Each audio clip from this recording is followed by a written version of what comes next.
Tom Woods Show, episode 1724. Prepare to set fire to the index card of allowable opinion. Your daily dose of liberty education starts here. The Tom Woods Show. Folks, if you're like me, one of the most demoralizing things is when someone utters the truth and then lamely apologizes. Well, not these folks. I've got a free ebook of stories from heroic professors who told the PC mob to go pound sand. Stories from Jordan Peterson, Michael Rechtenwald, and others. Check it out at againstthemob.com. Hey everybody, Tom Woods here. I'm joined today by James Lindsay, who, with Helen Pluckrose, is co-author of the brand new book, Cynical Theories: How Activist Scholarship Made Everything About Race, Gender, and Identity, and Why This Harms Everybody. James has a very interesting background, holds a PhD in mathematics. We're going to talk about his background in just a minute. And I feel certain that a lot of you will be familiar with him, even if not by name. You'll know about at least something he was involved in that had to do with exposing certain parts of academia and the nonsense that goes on there. So we're going to be talking about that starting right now. Jim, welcome to the show. Hey, thanks for having me. Let's start off with a little bit of your background, because people looking at a book like this might draw conclusions about you that aren't altogether true. So I want to give you a chance to just talk about where you're coming from and maybe some of your own professional background. Okay. Academically, my professional background is that I majored in physics originally, and after getting a bachelor's degree in physics, I left that discipline, went on to get a master's and then PhD in mathematics. That was 10 years ago, and I left the academy and started to work in a personal small business with my wife for the ensuing 10 years.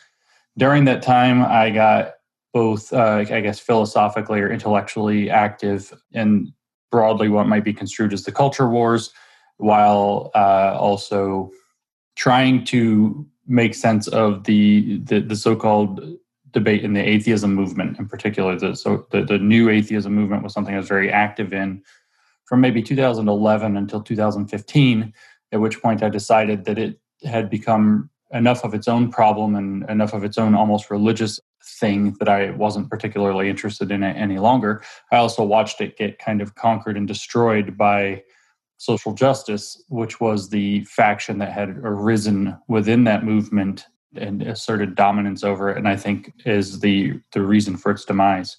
When I say I got politically active, I was campaigning for President Obama to place me politically. So I would consider myself a denizen of the left if I have to be labeled, although I prefer not to be that interested in politics anymore. I feel like I was kind of always faking it. Politics isn't something I'm greatly interested in. I guess I'm slightly knowledgeable about it and the world, but it's not really what I do.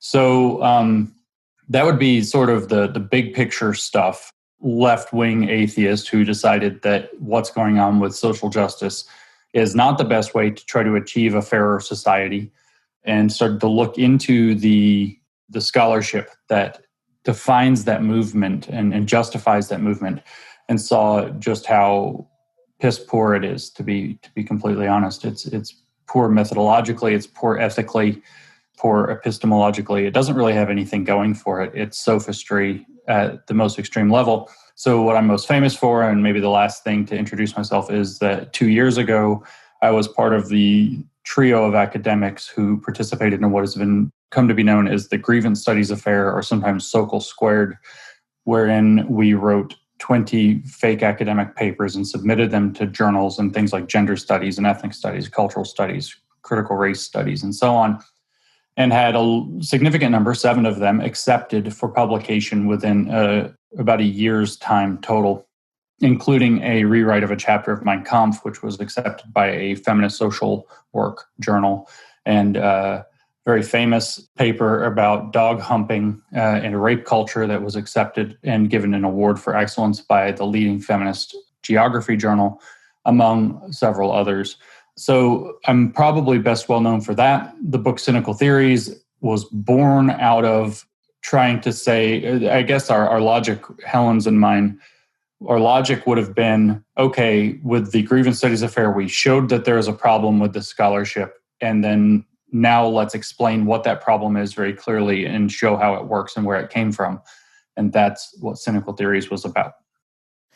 Well, let's start then with some terms. And oh gosh, I almost hate to do this because when I was reading your book and you get to postmodernism, you talk about how maddeningly difficult it is to nail down exactly what it is and what it's all about, and that it's kind of slippery. So there are a couple terms, though, I'd like you to wrestle with all the same for the sake of the audience: postmodernism and Mhm. critical theory. Now, postmodernism, you do outline a couple of what you describe as its principles, and I'm just going to read those. The postmodern knowledge principle: radical skepticism about whether objective knowledge or truth is obtainable, and a commitment to cultural constructivism. And then the postmodern political principle: a belief that society is formed of systems of power and hierarchies which decide what can be known and how. Maybe we can use that as the beginning of a discussion of postmodernism, but also, what does critical theory mean? Sure. So that is really, if you had just asked me in the briefest form to define what postmodernism is, that's what I would have told you. So it's a good backbone. Postmodernism really is this very cynical and pessimistic philosophy about knowledge at its root. It is the observation, or it's a philosophy proceeding from the observation that ultimately human beings are the ones who have to decide what we think is true about the world and what we think is false about the world. And so, since human beings are involved in doing this, they have inherent social and political biases, and that those are not typically well examined, which is actually false in the case of scientific inquiry. But the postmodern assumption is that those are not examined at all, and thus there is a complete removal from objectivity in all human endeavors, including science. And it needs to be replaced with a radical subjectivity that understands that politics pervades every claim to knowledge. So it's a shift in thinking about knowledge in terms of politics and thus power, which it equates as being the same. I think the best simple sentence that characterizes the postmodern knowledge principle is a derivation directly from the postmodern philosopher Michel Foucault.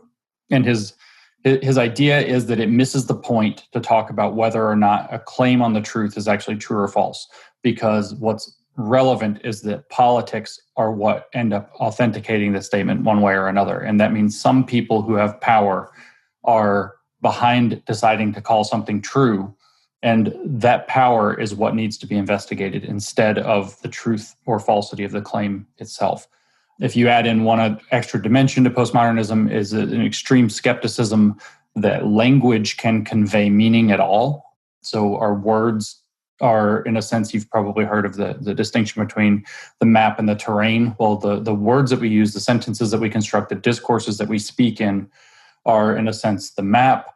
And the postmodern view of this is that they have no faithful connection whatsoever to the terrain. The words are more or less utterly arbitrary and defined only in relationship to one another. And so if I were to say something like dog and point at a dog, that wouldn't really be a sufficient way for you to understand what a dog is. And so it's clear that pointing to reality doesn't tell us anything about what words mean. Maybe one extra dimension is a general skepticism of sweeping explanations of how society works, such as Enlightenment, reason and empiricism, or Christianity, or Marxism even. It was a very pessimistic view that had given up on all of these things. That's phrased by Jean-Francois Lyotard as a general incredulity toward meta-narratives, is how he puts it. So that's postmodernism in a nutshell. Critical theory is a completely separate branch, or nearly completely separate branch, of European philosophy that extends back to about 1920. It arises originally from the Marxist thinkers Lukács, Gramsci. Eventually you had Walter Benjamin, and then Max Horkheimer and Theodor Adorno. And they had this view.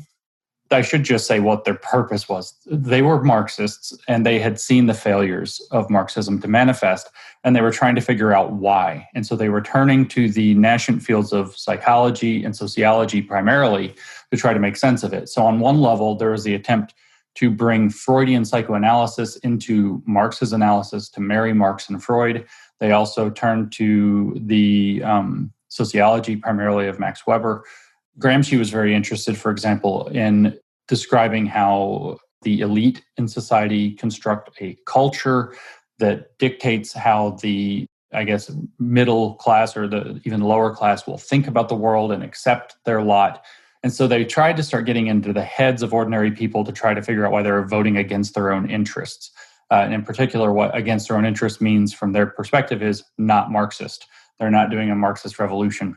And this developed over the course of the 20th century. These people started in Frankfurt, Germany. World War II, they were also mostly Jews. World War II started to break out, not the best place in the world to be as a Jewish thinker. So they took off to Geneva, I think in the late 1930s, and eventually moved to the United States. The post-war critical theory school was headed up by a guy named primarily by Herbert Marcuse, who was at Columbia University. And Marcuse was the one to identify that, in his opinion, we live in a permanent threat of fascism in a world where fascism has come about ever. And so we have to repress anything that could lead to intolerance or fascism, including by violence.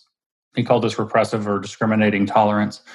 And he was also probably the first significant thinker to shift. So you can think of Marxism as being focused on economics, and the Frankfurt School shifted the focus to culture, and Marcuse very explicitly shifted the focus to matters of identity politics. He very explicitly, in One Dimensional Man, talks about the need for, which is his most famous book, for the need for thinking in terms of minority races kind of rising up against the systems of oppression that he saw as interlocking with capitalism and other things. He inspired a generation of very radical activists who most probably prominently or importantly, Angela Davis, who's getting a lot of press again today. She's still alive. Angela Davis was at UC, I think SD, with Herbert Marcuse for a while and saw him as a mentor and became very radical. She said that he radicalized her, in fact. And she informed the Black feminists who later, as we turn in cynical theories to try to describe, took up postmodern tools to continue the radical activism around 1990.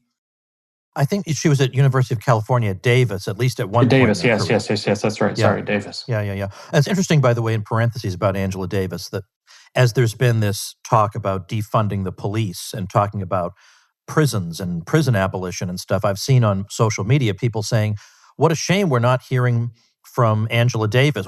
Angela Davis should be front and center in America right now talking about prison abolition.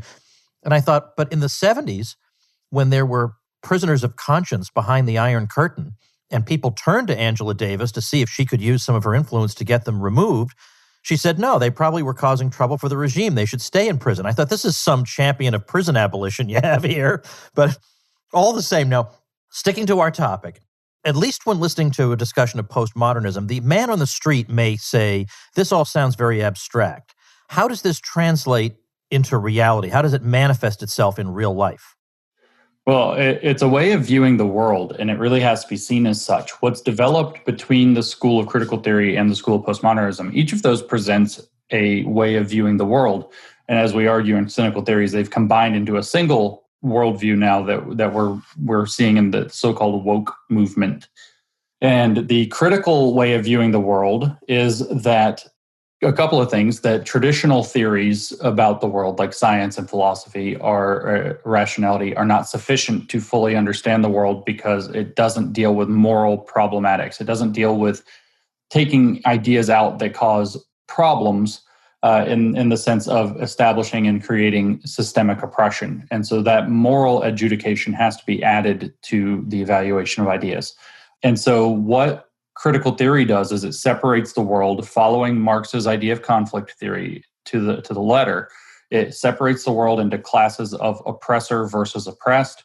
The oppressor class is usually unaware that they're participating in oppression, and they need to be awakened to it and guilted out of it and overthrown. The oppressed class is usually driven into false consciousness by their oppressors to accept their oppression, and they need to be awakened to a revolutionary consciousness called critical consciousness that makes them want to do this. So it's a way of viewing the world where there are the oppressed and those who oppress them, with a very clear moral dynamic of who is good and who is bad.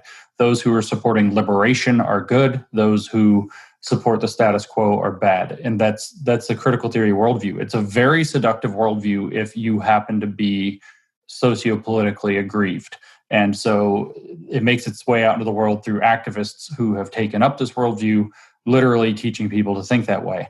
And that's relevant because they took the critical pedagogy movement started in the 1970s, and by the early 1980s had basically turned most of our colleges of teacher education into critical pedagogy schools that were teaching them to see the world through this particular lens, systems of power, oppressor versus oppressed, in a zero-sum conflict, and to make that a educational priority. So it also made its way out into the world through teaching people to think this way. The postmodern way of thinking about the world is that we can't trust things like science, we can't trust things like reason. Everything is biased. Our own lived experience is the only trustworthy thing. And when that ended up getting mixed with this very radical critical identity politics, then it became identity groups have their own knowledges. Those knowledges, if they are from an oppressed group, cannot be challenged. If they are knowledges from a dominant group, they must be interrogated for their biases. And so it's a way of viewing the world that feeds very, very powerfully into ideas of victimhood or grievance as mediated through these concepts of systemic oppression. And they are very seductive ideas. So it all seems very abstract, but at the bottom of it is a worldview that is very easy to take up, can be very seductive because it gives many people a way to completely deny their own responsibility for any of the bad things that happen to them or the ways that things aren't working out or their lack of success, while it gives other people a perspective in which they can become something like miniature civil rights heroes who we all venerate merely by engaging in kind of strange verbal, almost symbolic activism like hashtags and calling people names and informing social media mobs. Maybe I'm stating the obvious, but it seems as if the way these people have constructed their view of the world, it's impossible for there to be civil discourse between different groups. Do you think that's really more or less true? Yes, it's simultaneously impossible and completely discouraged, strongly discouraged. Civility is seen as a value that has been brought into the world under a doctrine of white supremacy or even and also sometimes patriarchy. And so civility is seen as a way, demands for civility and civil discourse are seen as ways to suppress those who are in oppressed status. The oppressed aren't allowed to speak on their own terms. They're forced to speak in civil terms that deny their anger, that deny their pain, that deny their trauma. So it's strongly discouraged to use civil discourse. But it's also impossible because when you have now a shift to a very lived experience-based or subjectivist frame of reference for truth claims, which is the postmodern contribution here, there's no possibility for discourse. If somebody says that, racism is present in our organization, and then somebody says, well, I'm willing to hear the evidence, where's the evidence? The reply is, if you lived as somebody who's systemically oppressed by race, you would already know. So asking for evidence is proof that you're not, and you're therefore acting in a racist way. The subjective experience of being able to claim racism is sufficient because it's something that exists inside somebody's own personal experience and personal interpretation of the world. It is unfalsifiable, it is unassailable. And then when you add in the moral implication that it is furthering the oppression and preventing liberation to question such a narrative, you literally have a recipe to make it impossible to have civil discourse or to discuss the issues whatsoever. It's a perfect storm for being unable to debate the issue. As an atheist coming at this from somebody who did the atheism movement stuff years ago, it's very much like when I would encounter a fundamentalist Christian who would say, well, as an atheist, because God gives reason, and you don't believe in God, you don't have any reason. So nothing you're saying is based in reason. So it's not even an argument. But it's worse than that because it adds in layers and layers of moral judgment. And there is no, like, at least with religion, they see God as the objective standard. So they're still appealing to an objective standard. This is literally each person has their own truth, which reflects their own so-called lived reality, which literally is viewed as a separate reality from everybody else's. So there's no shared reality upon which discussion could take place. Now, again, I hate to just be standing here stating the obvious, but if this kind of idea were ever to really gain a foothold, now it's obviously present in parts of academia, maybe much of academia, and it has spread into some popular movements, let's say. I don't know how many people think this way, but it's not trivial amount, I'll say.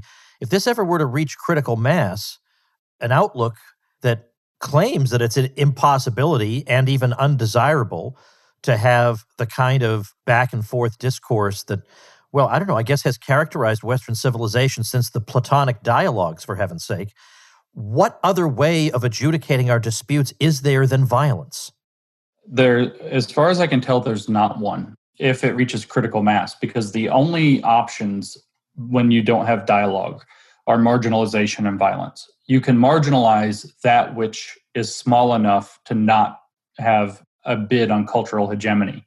You can't marginalize something that becomes big enough, which might only be as few as, depending on the different studies that you look at, anywhere between maybe 5 to 8 or upwards to 15 to 18% of the population. Once you hit that level, that is your critical mass. And you no longer can marginalize. And so violence is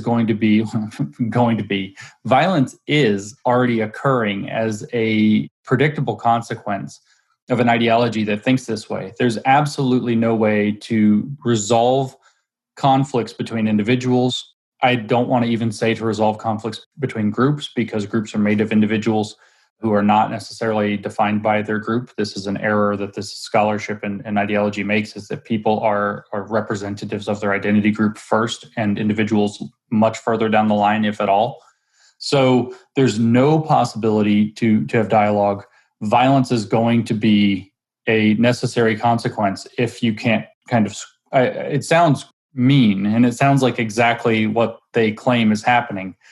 But if you can't squash the ideas out to the fringes and allow any people who want to believe them to do so as matters of private conscience, but not as something that they can gang press or other individuals or institutions into having to adopt. Well, let's take a little time to look at some specific examples that you have in succeeding chapters. So, for example, so-called queer theory or queer studies. I really hadn't known much about this. I knew it existed. I had a sense of what it must be about, but it's much more radical than I thought it was. And of course, I see exactly in light of postmodernism, I see how it fits into the picture. But can you describe it? Sure. Queer theory is basically it's a relentless war on the idea that the normal should be allowed to be considered stable and normal. And so it's an assault on the idea of normality itself, especially where it pertains to sex, gender, or sexuality. So the roots of queer theory are that the people who espouse this idea think that the categories of sex, gender, and sexuality that we all are aware of and see as being stable, categories like man and woman, as far as sex goes, categories like gay and straight and bisexual, as far as sexuality goes, categories like masculine and feminine, as far as gender goes, that those categories are in fact meaningless. And in fact, that believing that those categories have meaning causes oppression for people who don't feel like they fit within them. And so those categories themselves have to be taken apart and shown to be absurd. And that's the mission of queer theory. Doing that process is what they call queering something, to make it more queer or more odd or more absurd or more strange than meets the eye. And the purpose is so that anybody who feels like they don't fit properly into those categories can feel liberated from them. As Michel Foucault, to dip back into our postmodern philosophy, would have said, it expands their potentialities of being. They're no longer being limited. And of course, Foucault was a gay man who was into some pretty radical sex and didn't think there should be age of consent laws and things like this. And so you can kind of see where the motivation for it comes from. But the idea is to break down any sense of stable categorization. And in particular, the one at the heart of everything is normal versus abnormal. The belief that we can say this is normal and that is abnormal isn't merely descriptive in a statistical sense, saying that like 99.8% of the population falls into the normal category. So that means that's what normal is by definition in a descriptive sense. But it also carries the moral implication that people should have to be that way. And they literally call being put into categories like man or woman or straight or gay. They consider that it's literally called a violence of categorization. So they see it as a violence being done to their identity. that needs to be fought and needs to be usually fought through subversion. Queer theory tends to like parody and subversion to make things look silly and absurd and make the people who believe in things like men are men and women are women to look like silly, retrograde people who don't understand the nuances of life. It's interesting that people who are so interested in the limitations of language and the whether language can convey truth or whether it's even sensible to make an inquiry like that. At the same time, what they've done to the word violence is rather astonishing, because virtually all the times they use it, they're referring to clearly nonviolent activities. And yet when we have clearly violent activities occurring in the street, there's always some euphemism to describe those. Yeah, so when people are saying that they don't really believe in the ability of language to convey stable meaning, and if people who say that are actually able to gain power to enforce that, what that means is that they're setting themselves up as the arbiter of what words mean in certain contexts, and what they mean in other contexts can be different. So they get to adjudicate what the words mean and when they mean what they mean that. So it sounds like it's all silly when we talk about queering this or whatever, but it's actually very, very serious. It's a very serious problem, because if you can start manipulating, the word violence is such a good example. If you can start manipulating what the word means so that it's always to your own advantage, you don't have to change the wording of a law. You don't have to change the wording of a policy. You don't have to change the wording of a contract. You don't have to change the wording of the Constitution.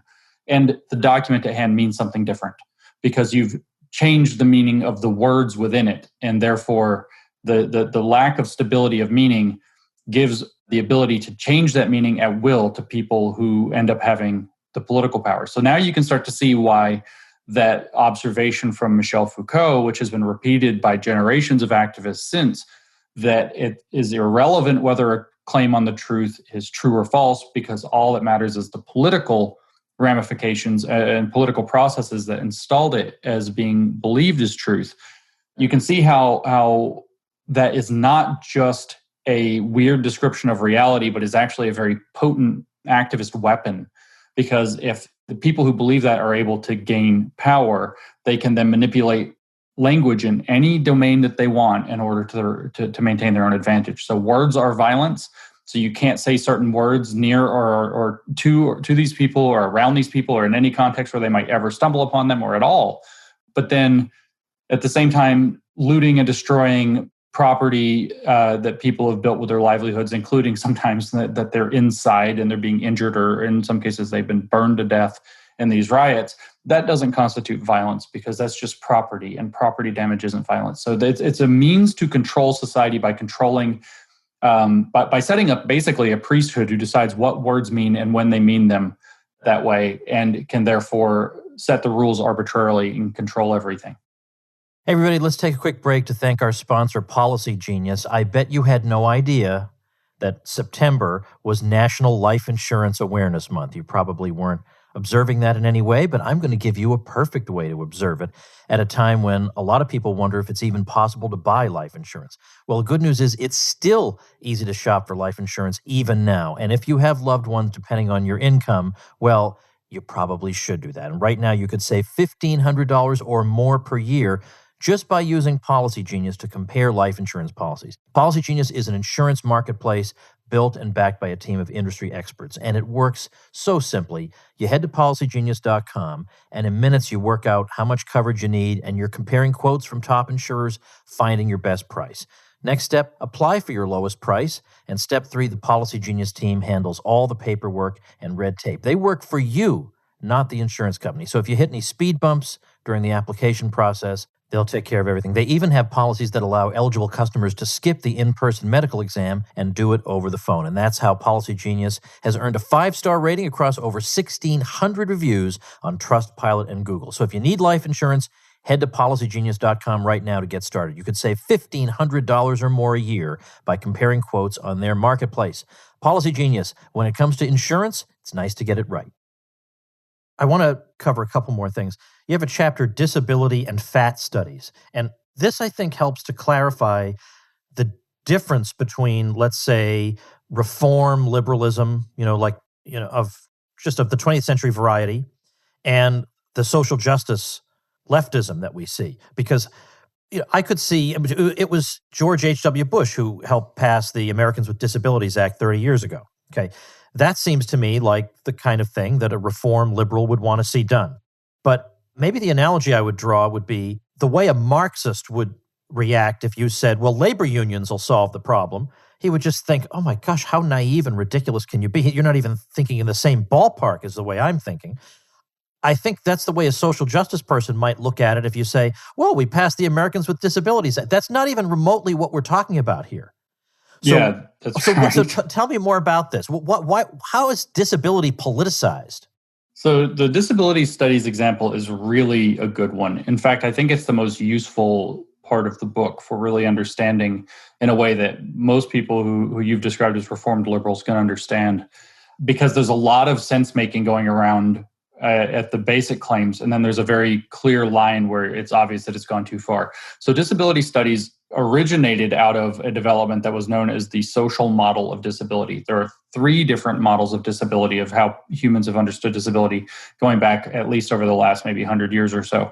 They're the individual model, the medical model, and the social model. So the individual model would say that a person's disability is a matter of their own individual, who they are as an individual. And it's in some sense, they've got some responsibility to take to make up for it, and we wish them the best. The medical model would see a disability as a medical issue. So you could imagine an amputee being seen as a medical issue. How do we come up with a prosthetic that can enable them to, participate more fully in life? And so the onus of working with disability falls on the medical community rather than just the individual. And then the social model goes a little further and says, well, society should take some effort as well to increasing, say, disability accessibility or opportunities or non-discrimination. So when we see things like wheelchair ramps, when we see things like handicap parking spaces, those sidewalk bricks that have the texture so that blind people can follow them, when you go to cross the street and you press the button at the crosswalk, and it makes a noise so that because they can't see the crossing light, but they can hear.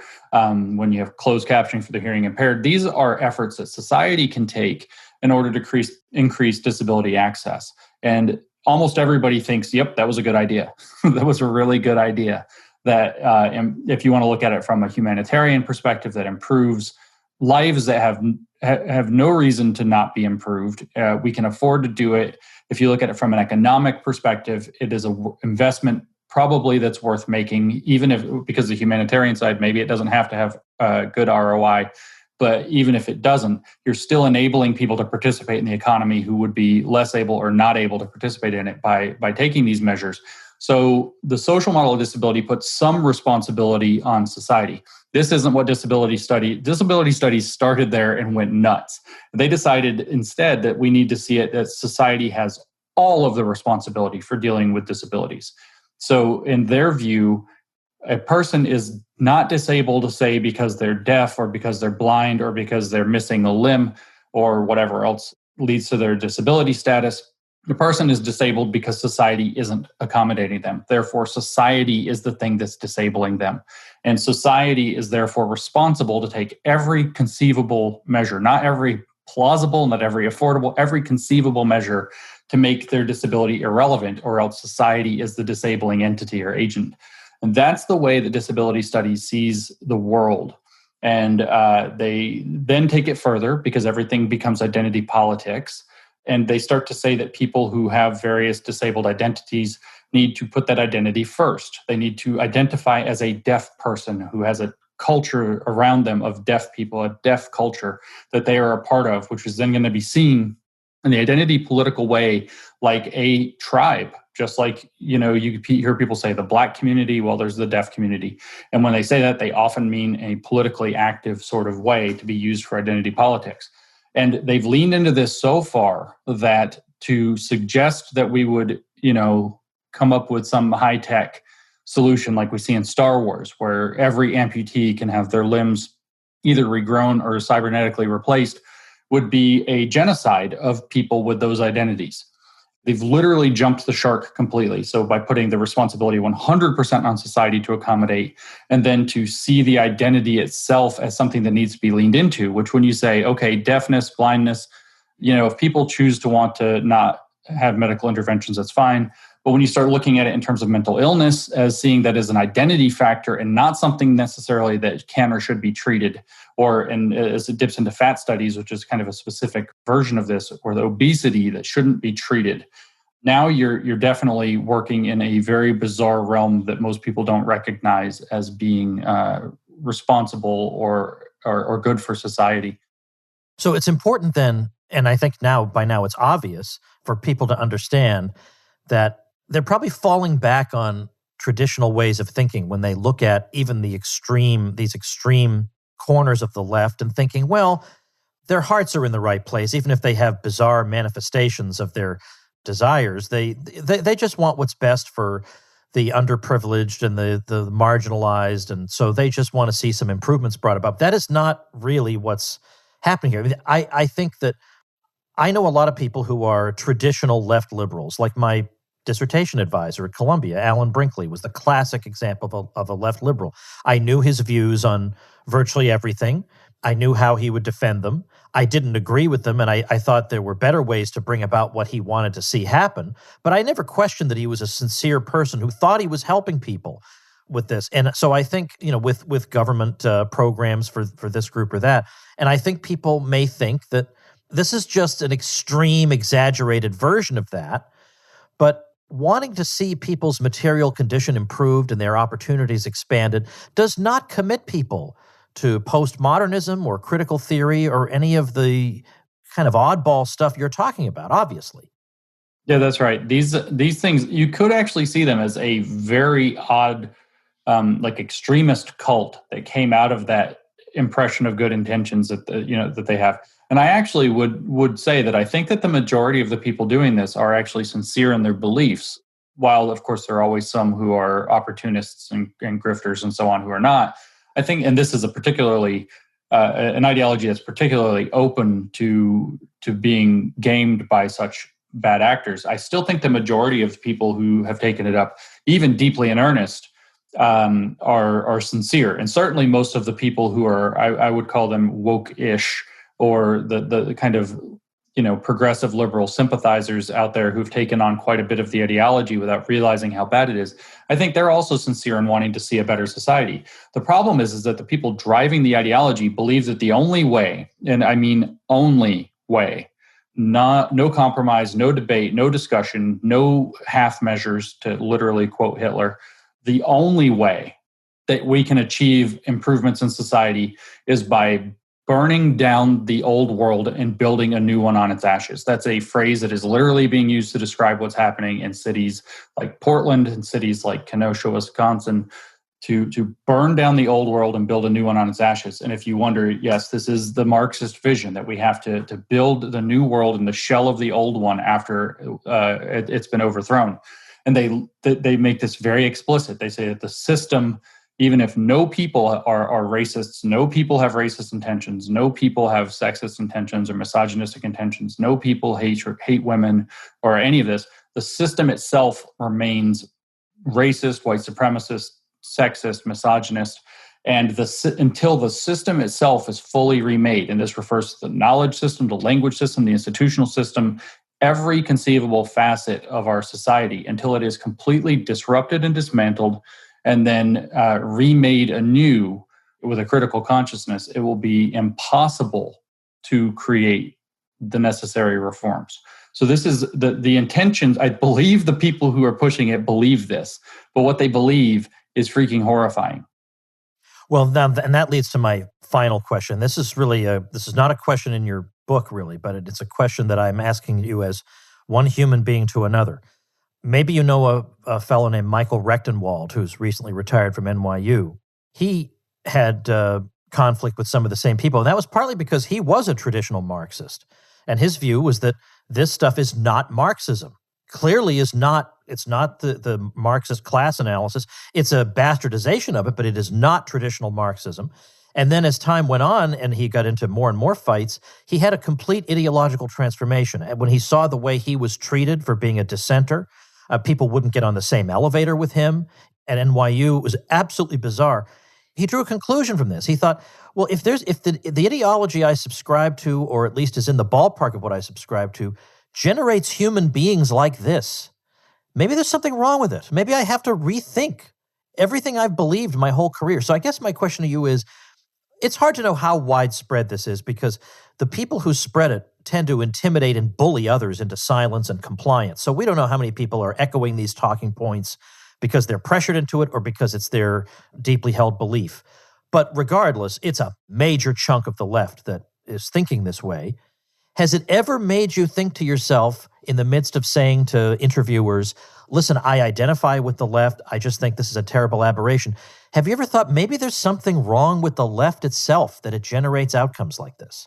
I'll go further. I think there's something wrong with thinking in terms of left and right at all. I think that the proper way to think is, here's an issue, here are a set of principles, where do I stand with relationship to those, and let the cards fall where they may. So when I said earlier that I'm on the left, I very much don't identify as being on the left. I just know that if we were to sit down and take an inventory of my views about how I think society might best work, that and we put them on the normal spectra or compasses or whatever they call them, I would land somewhere pretty mainline in the middle of the left and pretty deeply in libertarian territory if we're going to talk about the political compass test.